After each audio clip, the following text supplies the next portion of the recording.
Hello everyone! Kumusta po kayo? May date nga pala kami ni fiancé ngayon. May event kasi dito sa city namin. May time pa akong mag-OOTD check. Hindi pa kasi dumadating ang train ko. Ano daw? Ang train ko? Hindi, ang train na sasakyan ko. Eto na oh. Pareho nga pala kaming may trabaho ngayon. Early shift nga lang, kaya maaga ding makakauwi. Kaya after work, binilisan ko ng maghanda at magkikita na lang kami sa city. Buti na lang medyo maaga-aga pa nang dumating ako. Hindi pa ganun kadilim. Kaya maganda pa ang mga kuha kong videos. Ito pala ang Fukuyama Castle. Na-vlog na namin to dati. Madilim nga lang. Ito at dahil may liwanag pa, kaya makikita nyo ang ganda nito. Medyo marami na pala ang tao pagdating namin. May mga special dance performances na din. Kaso hindi ko na nakuna ng video. 上から見てくださってるから、手振ってくれますか？見えてますか？もう殿様気分で見ていらっしゃったと思いますけれども、これがお城のなんか醍醐味ですよね。本当ですね。上から見たらまた Tuwang-tuwa sila sa mga taong nasa top floor ng castle. Kasi galing dun sa itaas, may mga nanonood din ng mga pasayaw nila. Yan nga pala ang mascot ng Fukuyama City namin, kaya may nakasulat na Fukuyama sa headband niya. Ang cute-cute, 'di ba?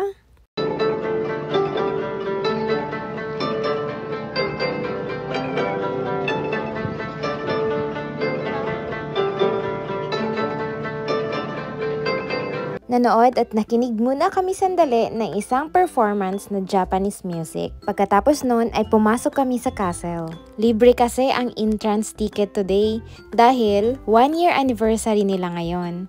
Kaya grab na namin ang chance. Sadly, hindi na namin may papakita sa inyo ang loob. Bawal kasi ang camera on some areas. Pero may mga part naman na pwede ang camera. Kaya yun na lang ipapakita namin sa inyo. Medyo importante kasi ang mga gamit na nasa loob, yung part ng history nila like many years ago. Kaya sa may entrance pa lang, makikita mo na kaagad na bawal ang camera. Dumiretso na lang muna kami kaagad sa top floor. Yung kinakaway-kawayan ng mga tao kanina. Nakakatuwa palang manood galing dito. Other than maaliwalas ang hangin, makikita mo pa ang buong paligid ng castle. Pareho lang din namang nakatayo, wala kasing masyadong upuan na nakalagay sa harap ng venue. Kinapos sila sa upuan or hindi lang talaga sila mahilig umupo. Naipit na pala itong isa, kaya bumalik na lang kami sa loob. Ito pala ang view sa loob ng top floor. Ano ba ang tawag dyan? Yan yung nakikita ko sa TV na sinusuot ng mga soldiers during war.